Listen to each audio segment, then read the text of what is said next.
ज़रूर देखी होंगी द पार्टी हॉल। यहाँ पे कफाओ price. Hi, so you are going? Yeah, I go home. Okay okay bye. Bye, ka. हाँ, सो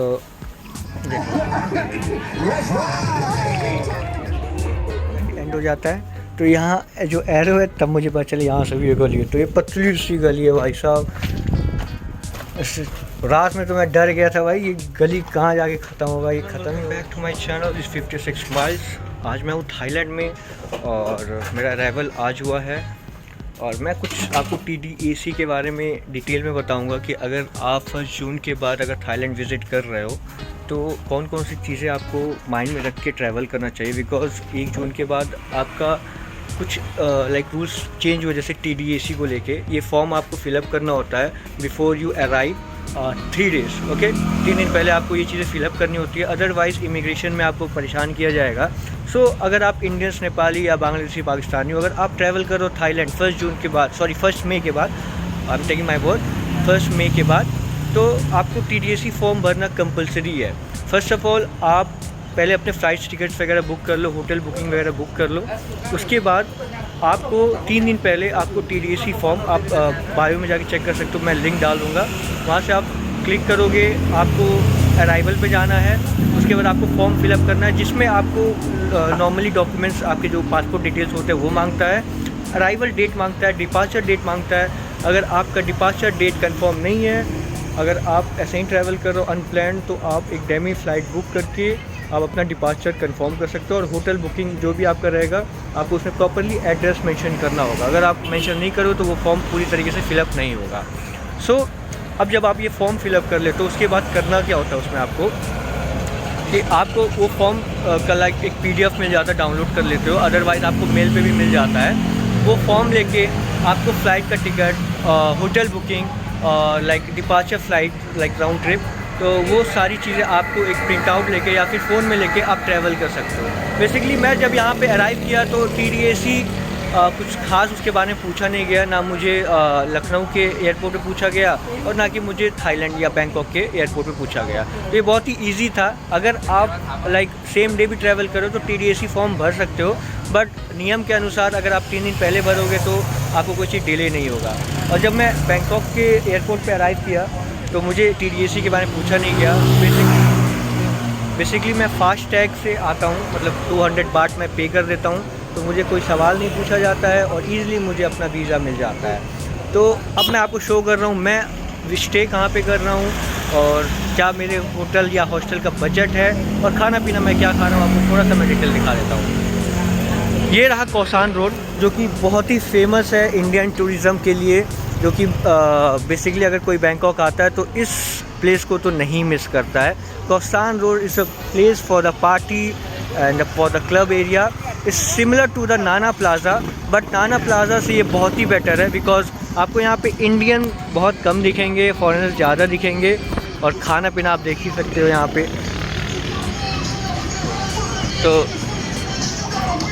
और कौसान रोड में आपको 7-Eleven बेसिकली मिल जाएगा, ईज़िली मिल जाएगा आपको, जो कि आप अपना वेज फूड वगैरह वहाँ से ले सकते हो। और ये रहा कौसान रोड का वो रोड जहाँ पे लोग पार्टी वगैरह करते हैं, साइड में क्लब्स वगैरह हैं, कुछ रेस्टोरेंट्स वगैरह भी हैं और बेसिकली यहाँ पे आपको हॉस्टल्स वगैरह बहुत सस्ते में मिल जाते हैं। मैं आपको इस वीडियो में अपने हॉस्टल के बारे में दिखाऊंगा कि मैं किस एरिया में स्टे कर रहा हूँ, कितना दूर मैं कौसान रोड से दूर रहता हूँ, तो और मेरा क्या बजट जाता है। क्योंकि मैं हॉस्टल इसलिए मैंने चूज़ किया क्योंकि होटल रूम बहुत एक्सपेंसिव हो जाते हैं और मुझे अगर लॉन्ग स्टे करना है थाईलैंड में तो hostel is the best choice to stay in Thailand और एनी कंट्री। सो आप देख सकते हो यहाँ पे सारी शॉप्स वगैरह लगना स्टार्ट हो गए हैं। अभी शाम के लगभग 6 बज चुके हैं और 6 बजने के बाद चीज़ें यहाँ पे लगनी स्टार्ट हो जाती है। अदरवाइज़ आप दिन के समय देखोगे तो थोड़ा बहुत शॉप वगैरह लगा रहेगा खाने पीने का, बट अभी बहुत ही अच्छे तरीके से इसको डेकोरेट कर दिया गया है। तो यहाँ पे आपको इंडियन रेस्टोरेंट भी देखने को मिल जाएंगे, 3-4 मैंने तो देख रखे हैं Indian restaurant, but it's quite expensive than Thai food. तो अगर आप इधर आते हो, अगर आपको फूड लॉन्ग स्टे करते हो थाईलैंड में, तो आप थाई फूड ही ट्राई करना, बिकॉज अगर बजट है तो आप इंडियन फूड डेली खा सकते हो, अगर बजट नहीं है तो आपको थाई फूड से ही काम चलाना होगा। तो अभी मैं खुद जा रहा हूँ खाना लेने के लिए, क्योंकि मैं मतलब बहुत एक्सपेंसिव है मेरा इंडियन फूड यहाँ पे। तो I am just going to take Thai food. तो मैं थाई फूड में क्या ले रहा हूँ, क्या मुझे पसंद आएगा, क्या उसका लाइक कॉस्ट आता है, मैं इस वीडियो में सारी चीज़ें आपको डिटेल में बताऊँगा। Thank you. सो अगर मैं बात करूँ कौसान रोड का जो आइकॉनिक है, जो एक तरीके से कौसान रोड को जाना जाता है, तो आप बहुत सारे ऐसे इंस्टाग्राम या यूट्यूब पे वीडियो देखे होंगे, शॉर्ट वीडियो, तो आपको ये चीज़ें ज़रूर दिखी होंगी, द पार्टी हॉल। और ये लाइक कौसान रोड का लाइक फेमस क्लब है, यहाँ पे बहुत ही क्राउड होता है। ओके, यहाँ पे बेसिकली बहुत ही क्राउड होता है, और यहाँ के जो सीन होते हैं, और यार शाम के टाइम, मतलब शाम के टाइम नहीं, रात के टाइम, जैसे भी 8-9 बजेगा अंधेरा होगा, बहुत ही खूबसूरत दिखता है यहाँ की लाइटिंग वगैरह, डांस और सारी चीज़ें एक तरीके से देख लो तो आप। तो यहाँ पे सारी लगभग क्लब ही हैं, और यहाँ का क्लब कोई अंदर नहीं है, बाहरी बाहर सब कुछ है यहाँ पे खाने पीने का। और कपड़े वगैरह अगर आप बाई करना चाहते हो तो basically on you can buy from the street.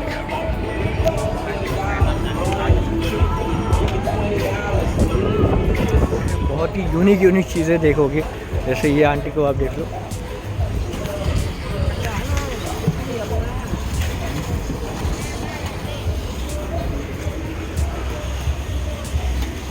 तो बात कपड़े वगैरह तो आप यहीं से ले सकते हो, अगर आप मिस कर गए हो कुछ यहाँ के कपड़े वगैरह तो आप यहाँ से बाई कर सकते हो। वैसे कॉस्ट यहाँ का कुछ एक्सपेंसिव नहीं है, ठीक है। और एक बात और आप नोट कर लो, अगर जब भी आप बैंकॉक आओ तो आप जो सिम कार्ड है तो वो कौसान रोड से मत लेना, because it's very expensive here. It's almost 1000 बाट for the 1 month and unlimited internet. अगर वो सिम कार्ड आप 7-Eleven से ही बाई करते हो, जो कि कौसान रोड में है, तो भी आपको बहुत एक्सपेंसिव पड़ेगा। अदर देन आप कहीं और से, जैसे अगर आप एयरपोर्ट से बाहर निकलते हो तो आप कहीं भी ले सकते हो 7-Eleven पे, बट कौसान रोड पे अब आके आप सिम कार्ड मत बाई करना, बिकॉज ये बहुत ही एक्सपेंसिव जाएगा। तो ये चीज़ें आप नोट कर लेना, बिकॉज ये मैं तो हमेशा थाईलैंड आता रहता हूँ, बट इस बार जब मैं आया तो मुझे भी अपना सिम कार्ड एक्सपेंसिव पड़ गया था। मुझे होटल का लोकेशन नहीं पता था, सॉरी हॉस्टल का, तो मुझे सिम कार्ड बाई करना पड़ गया। और जब सिम कार्ड मैंने लगभग 500 बाट का बाई किया, जो कि पर मंथ मुझे, मतलब एक मंथ का मुझे 55 GB देता है।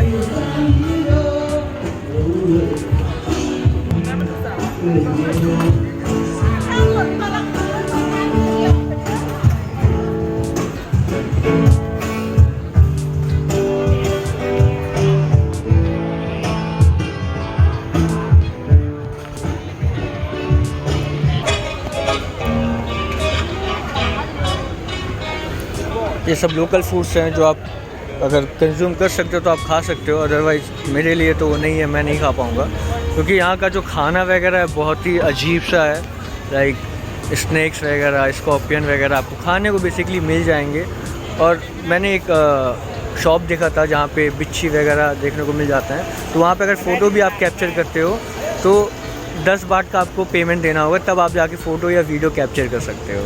तो आप बहुत सोच समझ के इस रोड पे अपने वीडियोस वगैरह शूट करना, क्योंकि कहीं कहीं आपको देखने को मिल जाएगा कि वहाँ पे लिखे हुए हैं कि अगर आप फ़ोटो शूट करते हो तो आपको इतना पेमेंट देना होता है।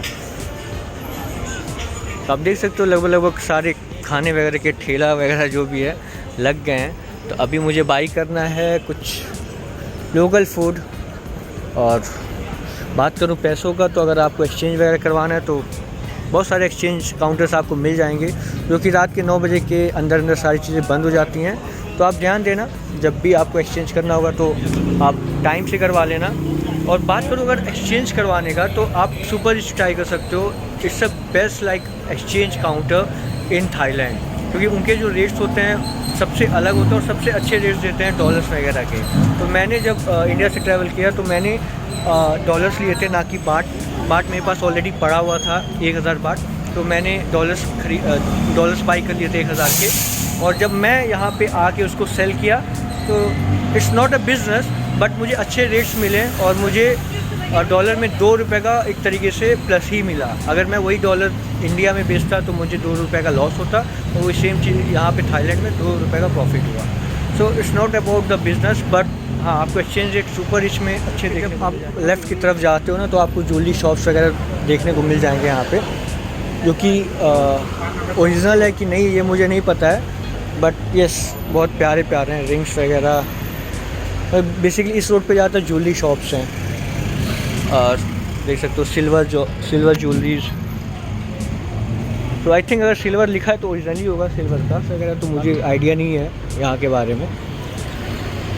अगर आप थाईलैंड अराइव करते हो और कोसान रोड या किसी भी नाना प्लाजा जैसे एरिया पे आप जाते हो, तो आपको 2 तरीके का नॉर्मल स्कैम मैं बता देता हूँ जो कि होना ही होना है। मेरे फ्रेंड के साथ भी सेम हो रहा था, बट मैं उसके साथ था तो वो चीज़ें मुझे ध्यान में था कि थाईलैंड में ऐसे स्कैम्स होते रहते हैं। फर्स्ट ऑफ ऑल, जब भी आप अपने होटल रूम की तरफ जाओगे, कोई अगर आपको कपल मिल जाता है जिनकी एज वगैरह जा रहे हैं, जो 50+ एजेज हैं, वो आपको रोकेंगे, आपसे पूछेंगे, एक फ्रैंक होकर बात करेंगे, आप कहाँ से हो, क्या करते हो, अपने बारे में कुछ डिटेल्स बताएंगे। उसके बाद होता क्या है कि अगर आप इंडिया से हो और दे आर ऑल्सो इंडियंस, अगर मैं एग्जैक्टली बताऊँ दे ऑल्सो इंडियंस, वो लेकिन कहते हैं कि मैं मॉरिशस से हूँ या फिर कुछ ऐसे कंट्री जो हिंदी वगैरह थोड़ा सा जानकारी ले रहे हैं, जैसे बांग्लादेश हो गए या फिर श्रीलंका हो गया। सो होता क्या है कि वो बोलते हैं कि आप मुझे ना, अगर इंडिया की करेंसी हो, छोटी कोई भी करेंसी हो, आप मुझे प्लीज़ वो दे दो फॉर मेमोरीज़। तो मेनली होता क्या है, वो जब आप अपने वॉलेट से निकालने जाते हो ना, तो वो और भी करेंसीज देखते हैं, तो उसको भी टच करने की कोशिश करते हैं। तो बेसिकली होता क्या, अगर आप उस पर ध्यान नहीं दोगे, क्योंकि वो 2 कपल्स रहते हैं, वो भटका देंगे आपको और हो सकता है आपके वॉलेट से वो पैसा गायब हो जाए और आप कुछ भी नहीं कर पाओगे। बेसिकली ये चीज़ें होती हैं थाईलैंड में, ये नॉर्मल चीज़ है। और दूसरे स्कैम के बारे में मैं आपको बता देता हूँ। दूसरा स्कैम ये है कि जब भी आप नाना प्लाजा की तरफ अगर आप वॉक करते हो या वॉकिंग स्ट्रीट पटाया में या फिर कोसान रोड की तरफ, तो कुछ ऐसे इंडियंस या पाकिस्तानी आपको बेसिकली देखने को मिल जाएंगे या आपसे टकराएंगे और वो आपके फेस के बारे में बात करें कि आपको यहाँ पे डार्क सर्कल्स है और कुछ ऐसे हैं। तो मैं आपका इसका ट्रीटमेंट बता सकता हूँ जो कि मेडिकल शॉप में मिल जाएंगे और बहुत सस्ता रहेगा वगैरह, ये चीज़ें आपको बताएंगे। लेकिन ये भी एक तरीके स्कैम है। करते क्या है कि आपको वो मेडिसिन का नाम बताएंगे, वो आपको मिलेगा नहीं, उसके बाद आपको वो प्रोवाइड करवाने का एक्स्ट्रा पैसा लेंगे। It's fully scam. सो इससे आप बच के रहना। अगर आप इस स्कैम में फंसते हो तो आपको अच्छे खासा पैसा देना पड़ जाएगा। बाकी इस वीडियो में और भी डिटेल में मैं बताऊंगा कि किस तरीके से आप बजट में ट्रैवल कर सकते हो थाईलैंड में। अगर आप लॉन्ग स्टे या शॉर्ट स्टे करना चाहते हो थाईलैंड में, तो बेसिकली किस तरीके से आप यहाँ पे ट्रैवल कर सकते हो। वीज़ा के बारे में मैंने बता दिया, वीज़ा आज भी ऑन अराइवल है 2 मंथ का और सेम चीज़ें हैं। अभी आपको कोई वीज़ा फ़ीस देना नहीं होता है। अगर आप एक्सप्रेस एंट्री करते हो तो आप 200 बात पे कर सकते हो, अदरवाइज़ आप डायरेक्टली इमिग्रेशन के क्यू में लग के आप अपने वीज़ा वगैरह कर सकते हो। अब मैं आ गया हूँ स्ट्रीट फूड के एरिया में, जहाँ पे उससे मुझे खाना बाई करना है। तो अब मुझे करना है चॉइस, मुझे खाना क्या है, क्योंकि यहाँ का थोड़ा सा खाना अलग है जो कि मेरे से परे है। अगर मैं सच बताऊँ तो लगभग सारे खाने में आपको पोर्क, बीफ ये देखने को मिल जाएंगे और वो मैं कंज्यूम नहीं करता हूँ। अगर मैं बात करूँ कोसान रोड के बारे में, ये स्ट्रीट मुझे बहुत अच्छा लगता है क्योंकि ये बहुत ही क्राउडी नहीं होता है, सिंपल होता है, ज़्यादा भीड़ भड़का नहीं होता है। तो ये स्ट्रीट थोड़ा सा अच्छा लगता है, नेचुरल लुक देता है। और यहाँ पे सारी चीज़ें शॉप आपको मिल जाएंगी, फ्रूट्स वगैरह के, स्मूथी, जूस और फ्रूट्स वगैरह सारी चीज़ें आपको देखने को मिल जाएंगे। अगर मैं बात करूँ ये सुखवीत रोड और अगर आप कोसान रोड में कंपेयर करते हो, तो कोसान रोड क्वाइट अच्छा है थोड़ा सा कंपेयर टू सुखवीत रोड, बिकॉज वहाँ पे बहुत सारे इंडियंस है, स्कैम्स है दुनिया भर के, और यहाँ पे थोड़े से कम है उस चीज़ को लेके। आप देख सकते हो इस वीडियो में ज़्यादातर आपको फॉरेनर्स, यूरोप के कंट्री के लोग ही मिलेंगे और बहुत ही कम इंडियंस या पाकिस्तानी यहाँ पे आपको देखने को मिलेंगे। तो ये एक तरीके से सेफ बनाता है उस चीज़ों को।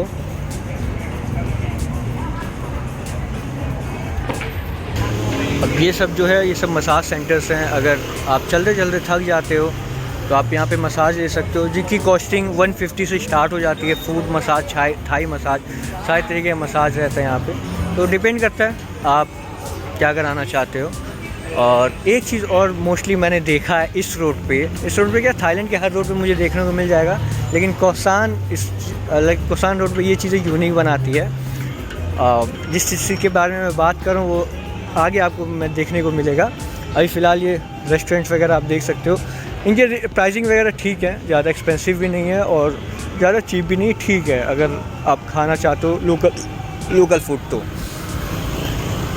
कपड़े वगैरह भी यहाँ के अच्छे हैं क्योंकि यहाँ पे गर्मी का मौसम है, तो हल्के कपड़े पहनना ही बेटर है, ना कि आप फुल स्लीव टी शर्ट या शर्ट पहनो। आप हाफ पहन के घूमो, ये सबसे बेस्ट रहेगा। तो जिस चीज़ के मैं बारे में बात करता वो था ये गांजा शॉप। बेसिकली आपको कौसान रोड पे इतना देखने को मिल जाएगा, मतलब एक दो दुकान छोड़ के तो आपको ये गांजा का शॉप देखने को मिल जाएगा। और यहाँ पे भाई इतने पीते हैं कि उनका लिमिट ही नहीं है। मैं जिस हॉस्टल में स्टे कर रहा हूँ, बेसिकली 90% मैंने देखा है उनके पास, उनके हाथ में वो स्टफ़ रहेगा और वो स्मोक करते रहेंगे दिन भर, बंद रहेंगे, नशे में रहेंगे। तो मैं सोच रहा हूँ तो क्या लेना चाहिए। तो मेरा बेसिकली ये है कि pad Thai is a good option for Indians. अगर मैं pad Thai with egg and vegetables लेता हूँ तो 40 वाट का पड़ता है। या ये पैड थाई बहुत अच्छा ऑप्शन है, मैंने 2-3 बार ट्राई किया, ये अच्छा लगा बाकी और सब फूड वगैरह से। तो पैड थाई बोल के क्या होता है, वेजिटेबल्स, ये पैड थाई होता है, इसमें वेजिटेबल्स मिला के देते हैं। अदरवाइज़ आप एग ले सकते हो, चिकन ले सकते हो, चिकन विथ एग ले सकते हो, और भी श्रिम्प्स वगैरह हैं जो सी फूड्स वगैरह होते हैं, स्क्विड, सेम सारी चीज़ें यहाँ पे ऑप्शन, मतलब सी फूड के भी ऑप्शंस हैं। तो इनका छोटा सा एक ठेला है जिसमें ये सारी चीज़ें बनाते हैं। तो ये फूड आप एक बार ट्राई कर सकते हो अगर आप इंडियन हो, तो बेटर लगेगा आपको pad Thai with egg and vegetables, और पैड थाई विथ चिकन और एग। ये 3 ऑप्शंस आपके लिए बहुत बढ़िया, 4 ऑप्शन। बाकी का मुझे नहीं पता, अगर आप सी फूड वगैरह ट्राई करते हो। Don't put this, both don't put this. ये ऑप्शंस बढ़िया है, अगर आप इंडियन हो तो आप खा सकते हो। मैं फ़िलहाल करवा रहा हूँ इसको पैक, हॉस्टल में जाके खाऊंगा। तो यहाँ पे कुछ बैठने को है नहीं फ़िलहाल, तो ये बेस्ट है। What's this? What's this? What? Slim. Okay. And this? Peanut. I don't want to put. Just put lemon. You have lemon? No, lemon. นี่ไงเลมอนนี่ไงเลมอน Okay, put this. เอาไปพูดเลยอ่ะ No, I don't want to put this. Only lemon.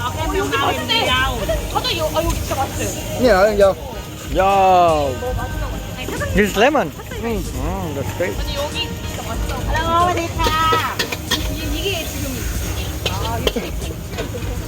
तो ज़्यादातर लोग ये पसंद करते हैं pad Thai with chicken और with egg और with anything.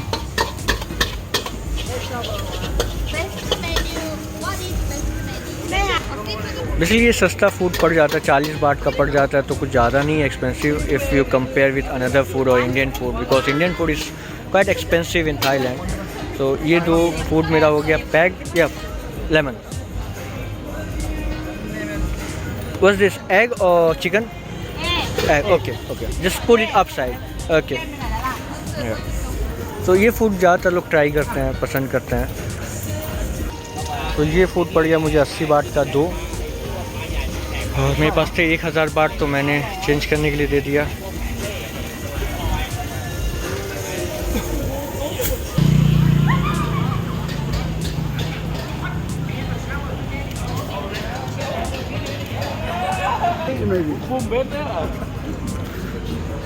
अगर टैक्सी वगैरह को लेके, तो लोकली अगर आप बस से ट्रैवल करते हो तो बेस्ट रहता है। 8 बाट या 20 बाट में आप एक डेस्टिनेशन से दूसरे, अलग एक जगह से दूसरे जगह पे आप जा सकते हो अपने डेस्टिनेशन तक। अगर आप ये टुक या ग्रैब वगैरह लेते हैं तो ये भी बेस्ट है, बट टुक बहुत एक्सपेंसिव पड़ जाता है क्योंकि इनके कोई रेट्स वगैरह नहीं होते हैं, जो जैसा बोल दे वैसा आपको देना पड़ जाएगा। इससे अच्छा है आप टीमी, बोल्ट या फिर लाइक ग्रैब वगैरह आप डाउनलोड करके रखो, वो अच्छे ऑप्शंस हैं अगर आप ट्रैवल कर रहे हो। तो बाकी गांजा शॉप हर जगह आपको देखने को मिल जाएगा।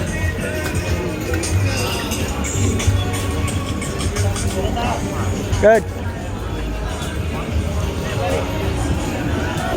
तो आप इनसे भी एक्सचेंज रेट ले सकते हो, ये बहुत अच्छा रेट देते हैं। मुझे इन्होंने $200 का एक्सचेंज दिया, वो भी अच्छे रेट। करेंसी एक्सचेंज करो तो यहाँ एक बार इधर आ जाना, एक अंकल रहते हैं सरदार जी, तो वो थोड़ा सा सस्ता अच्छा चीज़ें जो इंडिया रिलेट कर सकता है, जैसे रोटी पैनकेक, एक तरीके से रोटी बनाते हैं, उसमें बनाना हो गया या और भी फ्रूट्स हो गए, वो डाल के आपको देंगे।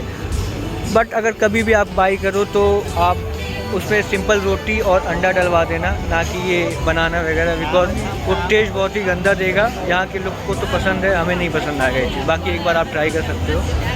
और ये रहा कौसान रोड, जो कि अभी क्राउड होने वाला है, जैसे अंधेरा होगा वैसे बहुत ही क्राउड हो जाएगा और साउंड बहुत ज़्यादा बजेगा यहाँ पे। तो ये सब लोकल स्ट्रीट फूड हैं जो कि लगा रहे हैं अभी, चिकन वगैरह। और एक बात और बताओ, कुछ ऐसे आउटलेट्स हैं, अगर आपको कोई ऑप्शन नहीं मिलता है तो कुछ ऐसे आउटलेट्स हैं कौशान रोड पे जो कि आपके लिए बेस्ट पड़ेंगे। जैसे बर्गर किंग हो गया, जो कि 24 आवर ओपन होता है यहाँ पे। और यहाँ पे सिंपल है, अगर आपके पास कैश नहीं है, आपके डॉलर्स हैं, तो आप अपना कार्ड भी स्वाइप कर सकते हो। इंडियन कार्ड जैसे SBM, DCB, HDFC, ICICI banks accept करते हैं यहाँ पे। आप अगर कुछ भी बाई करना हो तो आप सीधा कार्ड स्वाइप करवा के आपको जीरो फॉरेक्स पे चीज़ें मिल जाती हैं। तो बर्गर किंग इट्स गुड। मैं फ़र्स्ट टाइम मैंने यहीं पे खाया था क्योंकि मेरे पास ऑप्शंस नहीं थे और मेरे पास बेसिकली रात के 10 बजे मेरे पास कैश नहीं था, मेरे पास डॉलर्स था, तो मैं कन्वर्ट नहीं करवा पाया, काउंटर्स बंद हो गए थे, तो मैंने सीधा कार्ड स्वाइप करके अपना खाना बाई कर दिया था। बाकी टुक टुक के बारे में मैंने बता ही रखा था, थोड़ा सा आप इनसे सेफ़ रहना, इनके रेट्स वगैरह बहुत हाई हैं। और दूसरी बात ये कि आपको गांजा शॉप बहुत ज़्यादा मिल जाएगा देखने में, जितना खाने का नहीं है। मैंने तो सबसे ज़्यादा गांजा शॉप ही देखा है। अब देख सकते हो हर जगह पे, हर एक कोने पे ये चीज़ें पड़ी हुई हैं और इसका अमल सबसे ज़्यादा लोग यहाँ पे कर रहे हैं। ये रहा पुलिस स्टेशन। कुछ भी कांड कर्म किया आपने तो आपको इधर ही आना है। सो बी केयरफुल, अगर आप कोई भी कांड वगैरह करते हो तो यहाँ आपको देखना पड़ जाएगा। और ठीक उस बर्गर किंग के ठीक सामने एक टेंपल है जो कि मेरे ख्याल से मैं जब भी आया हूँ बंद ही मिला है मुझे, हो सकता है किसी टाइम खुलता हो। और ये रहा कौसान रोड का जो मेन रोड है जहाँ से मैं अभी एंटर किया था, और एग्ज़िट उस तरफ से मैंने किया था। देख लो लाइन से पूरा टुक टुक वगैरह लगा हुआ है। मंदिर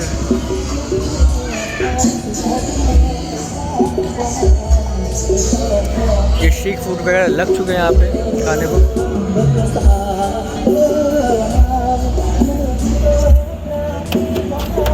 और अगर आपको बिच्छी वगैरह खाना है जो मैंने बताया था वो आप देख सकते हो साइड में, वहाँ पे लगे हैं। मैं फ़ोटो नहीं खींच सकता, नहीं तो फिर 10 बात मेरे से भी ले लेंगे वो। और अब दिखाता हूँ मैं अपना हॉस्टल कि मेरा हॉस्टल कहाँ पे है, कितने दूरी पे है। आपको ट्रैवल एजेंसी वाले मिल जाएंगे जो कि आपका फ़्लाइट बस वगैरह बुक, अगर आप पटाया वगैरह प्लान कर रहे हो यहाँ से सिंपली बस बुक करवा सकते हो। अदरवाइज़ यहाँ का जो मेन बस स्टैंड है बैंकॉक में, वहाँ जाके आप 140 बात में आप यहाँ से पटाया अराइव कर सकते हो। तो इसमें टैक्सी वगैरह मत लेना। अगर आप 4-5 लोग हो तो टैक्सी बेस्ट रहेगा, 1000 बात में आपको पटाया ड्रॉप कर देगा। अगर आप सिंगल सोलो ट्रैवलर हो तो बेस्ट आपके लिए रहेगा बस, क्योंकि बस में आपको 140 बात पे करना पड़ेगा और आप पटाया अराइव कर सकते हो। तो सबसे सस्ता और अच्छा घूमने के लिए बेस्ट ऑप्शन थाईलैंड में होता है बस। और बाकी अगर आपके पास बजट अच्छा है, आप अमीर हो, तो आप किसी से भी ट्रैवल कर सकते हो। सो खाना तो मैंने ले लिया, तो कुछ पीने के लिए भी ले लेते हैं 7-Eleven से। बेसिकली बहुत ब्लॉग्स में मैंने बताया 7-Eleven के बारे में। इनफैक्ट कंबोडिया जब गया था वहाँ पे भी, और थाईलैंड में रहता हूँ तो भी 7-Eleven बहुत ही अच्छा ऑप्शन है। अगर आप खाने पीने के लाइक थोड़ा सा आपको दिक्कत होता है थाई फूड में, तो आप 7-Eleven ट्राई कर सकते हैं। आप कुछ आपको इंडियन टच फूड मिल जाएंगे और जूसेस वगैरह भी मिल जाएंगे। तो जो मैं नॉर्मली लेता हूँ कोल्ड ड्रिंक, वो कहाँ पे है, स्वाइप लेना अच्छा ऑप्शन है। मैं स्वाइप बहुत बार मैंने ट्राई किया है, तो ये स्वाइप सोडा से ये सही रहेगा। ये मुझे पड़ेगा 17 बात का और है बहुत बढ़िया चीज़ खाने के साथ साथ। और बाकी सारे स्नैक्स जो वाइल्ड ड्रिंक्स होते हैं, जैसे कुछ लोग ये और ये मिला के बर्फ़ में वायरल कर दिए हैं। होता होगा भाई, मुझे कुछ ड्रिंक्स तो मुझे ही पसंद आया, बट मोस्टली मुझे पसंद नहीं आता, अजीब सा लगता है। तो हमें खाना पीना होता है स्पाइसी, और ये थोड़ा सा सादा पड़ जाता है। अगर आपको इंडियन फूड ट्राई करना है ना, तो कौसान रोड वहाँ रहा, वो कौसान रोड है, ठीक है। वहाँ से जब इस तरफ आप आओगे तो आपको 2 रेस्टोरेंट दिखेंगे। एक ये हर्ब्स एंड स्पाइसेस, सामने वाला ये है। तो ना आप इस पर एक बार जाके देखना, बहुत ही फ्रेंडली स्टाफ है और इनके रेट्स वगैरह प्राइसिंग वगैरह भी ठीक है, डिस्काउंट भी दे देते हैं कभी कभार हम जैसे लोगों को। तो इनके जो ओनर हैं अंकल सरदार जी हैं, बहुत ही फ्रैंक है भाई, वो बहुत ही फ्रैंक है। ज़रूर अगर आप कौसान रोड आना तो एक बार यहाँ पे ज़रूर ट्राई करना फूड, और बहुत ही अच्छा आपको लगेगा। और ठीक इससे टच करते हुए मेरा हॉस्टल है, जो कि बहुत यूनिक जगह पे मैं आपको दिखाता हूँ। ये रहा मेन रोड, जो कि आपको बस स्टैंड आगे देखने को मिल जाएगा।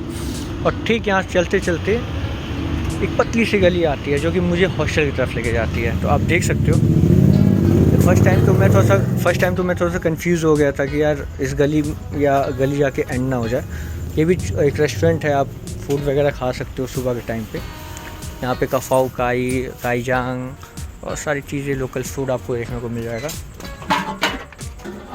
Price hi so you are going Yeah, I go home. Okay bye Bye ka. हाँ। सो देख लो यहाँ जाके एंड हो जाता है। तो यहाँ जो एरो है तब मुझे पता चला यहाँ से भी ये गली है। तो ये पतली सी गली है भाई साहब। रात में तो मैं डर गया था भाई ये गली कहाँ जाके ख़त्म होगा, ये ख़त्म ही होगा कि नहीं होगा। फिर यहाँ से आ जाता है ये। सो अभी मैं थोड़ी देर पहले यहाँ बैठा था। तो ये एक तरीके की ये थाई लोग हैं जो कि इंग्लिश सीखने में सीख रहे हैं।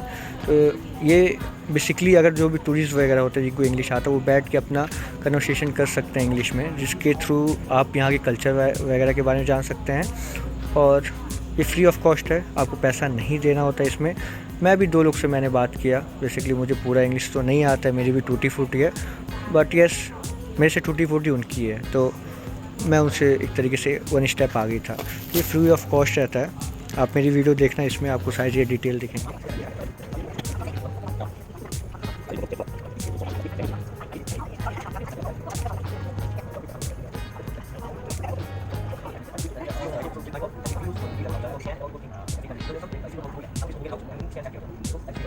यहाँ पे आप फ्रीली बैठ सकते हो और बहुत ही अच्छा लगेगा आपको इधर पे। हाय हाय सो यार कन्वर्सेशन कर रहे हैं इन लोग। सो मैं अभी लगभग यहाँ पे आधे घंटे बैठा था। 2 लोगों से मेरा कन्वर्सेशन हुआ और मुझे पता चला एक बंदा जो कि मर्चेंट नेवी से बिलोंग करता है, जो कि दुबई वर्क करता है। तो वो सीख इसलिए रहा है, उसका एज भी 56 हो गया तो भी वो इंग्लिश सीख रहा है। क्यों? क्योंकि जिस कंपनी में दुबई में जॉब करता है अगर इसकी इंग्लिश बढ़िया रहेगी तो इसकी सैलरी में ग्रोथ होगा। सो इंग्लिश जो लैंग्वेज है अब मेरे ख्याल से इस समय बहुत ही पॉपुलर हो चुका है, जो कि कंपलसरी हो चुका है, मैंडेटरी हो चुका है कि वो आपको सीखना ज़रूरी है। अगर आप वो नहीं सीखते हो तो मे बी आपको जॉब या फिर कम्युनिकेशन करने में प्रॉब्लम होगा। सो अभी मैं दिखा रहा हूँ आपको अपने हॉस्टल का रास्ता। तो ये रास्ता अभी भी एंड नहीं हुआ है, मैं चलते गया। तो साइड में आप देख रहे हो छोटे छोटे शॉप्स हैं, कुछ मसाज शॉप्स हैं, कुछ फूड शॉप्स हैं। जैसे ये फूड वगैरह शॉप्स हैं, खाना पीना हल्का फुल्का मिलता है। मैंने कभी ट्राई तो नहीं किया यहाँ पे। और थोड़ा सा और आगे बढ़ते आपको दिखेगा एक जुगाड़ू मसाज सेंटर के लिए लोग बड़े अच्छे रूम्स बनाते हैं। ये एक बहुत ही फ्रैंकली एक तरीके से बहुत ही अच्छा सेटअप है मसाज के लिए, जो कि यहाँ पे लोग मसाज करवाते हैं। इनका मसाज का रेट है 150 से स्टार्ट हो जाता है, 150। तो आप देख सकते हो थाई मसाज हो गया, फुट मसाज हो गया, हॉट स्टोन फुट ऑयल, सारे रेट्स यहाँ पे दिए हुए हैं। तो अगर आप कभी थके आते हो तो ये बहुत बढ़िया जगह है, आप यहाँ पे मसाज करवा सकते हो। और फिर से मुझे वही गांजा शॉप, यार बहुत ही ज़्यादा यहाँ पे देखने को मिलता है। ये एलियन भी बैठा हुआ है यहाँ पे। And this is a restaurant near my hostel. यहाँ भी आपको थाई फूड देखने को, इनके रेट्स वगैरह ठीक है, एक्सपेंसिव नहीं है, ठीक है, बजट में है। जैसा आपको कौसान रोड पर देखने को मिल जाएगा सेम उसको यहीं पे मिल जाएगा। तो यहाँ से चलते लेफ़्ट साइड में मेरा हॉस्टल पड़ेगा। आपको हॉस्टल भी मैं दिखाता हूँ कैसा हॉस्टल है। तो गांजा shop is a normal shop in Thailand I think. और फिर यहाँ से टर्न लेते ही मुझे मेरा हॉस्टल दिख जाएगा। जो वाइट कलर का बिल्डिंग है ना, वो पूरा हॉस्टल है। और इस हॉस्टल का जो सेटअप है बहुत ही क्रेज़ी है। मैं दिखा रहा हूँ इसके रूम्स वगैरह कैसे हैं, मैं सारी चीज़ इसमें दिखाऊंगा आपको। और मेनली इसके एंट्रेंस, मैं तो फर्स्ट टाइम कंफ्यूज हो गया इसका एंट्रेंस कहाँ पे है। एंट्रेंस बहुत ही यूनिक है भाई, अगर आप देखोगे आप भी कंफ्यूज हो जाओगे फर्स्ट टाइम इसमें आते कैसे हैं। यहाँ ऊपर मुझे बंदे तो दिख रहे थे बैठे हुए हैं, बट मुझे ये नहीं पता अंदर जाते कैसे हैं। तो अब मैं आपको दिखा रहा हूँ एंट्रेंस कैसा है इसका। सो जो आप ये ट्रांसफार्मर वाला देख रहे हो ना बक्से का, तो ये कोई ट्रांसफार्मर नहीं, ये गेट है। और गेट ये इतना छोटा है कि मेरी हाइट 5'4" है, वो भी मेरा सर लड़ता है। तो सोचो कितना छोटा उन्होंने बनाया होगा। बट यस, बनाया इन्होंने जैसा भी है अच्छा। जैसे पूरी बड़ी बिल्डिंग में आपको एक छोटा सा एक रेफ्रिजरेटर देखने को मिल जाता है, तो इसमें भी पासवर्ड सिस्टम है। तो इसका पासवर्ड जो है 789 एंड इट्स अनलॉक्ड।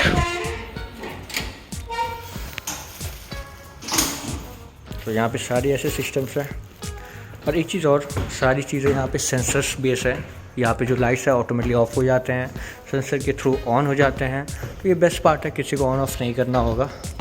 आपको दिख रहा होगा अभी इस फ्लोर पे तो कुछ काम वगैरह चल रहा है, बट सेकंड फ्लोर पे ये रूम्स वगैरह इनके रहते हैं। इनका जो प्राइसिंग होता है वो पर पर्सन 250 होता है। 250 में आप एक बेड सिस्टम ले सकते हो यहाँ पे, जो कि एयर कंडीशनर होता है, कॉमन वॉशरूम मिलता है इसमें, और बाकी देख सकते हो आप बेसिंग वगैरह यहाँ पे। ये रिसेप्शन है, आप यहाँ पे आके इनसे मिल सकते हो। इनका नाम मो है। सेकेंड तो इस तरफ से रूम वगैरह देखने को मिल जाएगा। सारे एयर कंडीशनर है। तो ये सारे बेड सिस्टम है, आप देख सकते हो यहाँ पे सीडी वगैरह है, ये सब बेड सिस्टम है।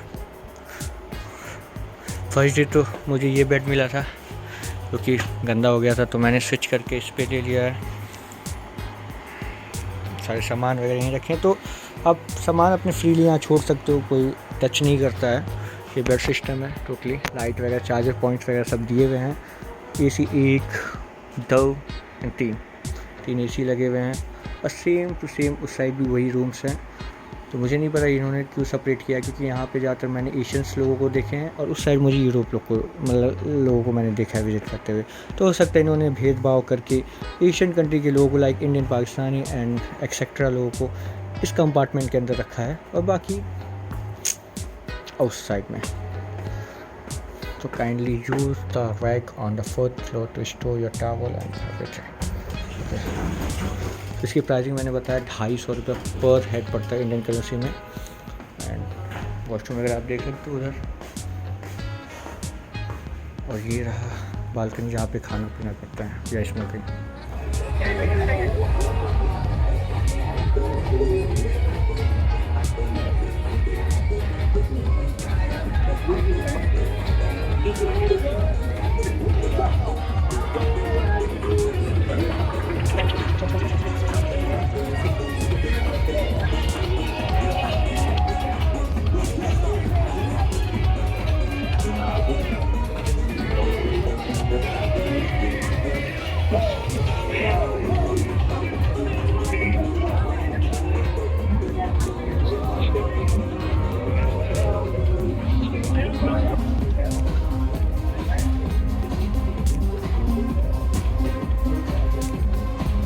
Yeah, we can happy man here tonight. All the party people on the building. All right. Yeah, we got happy people to make the party harder. Let's go.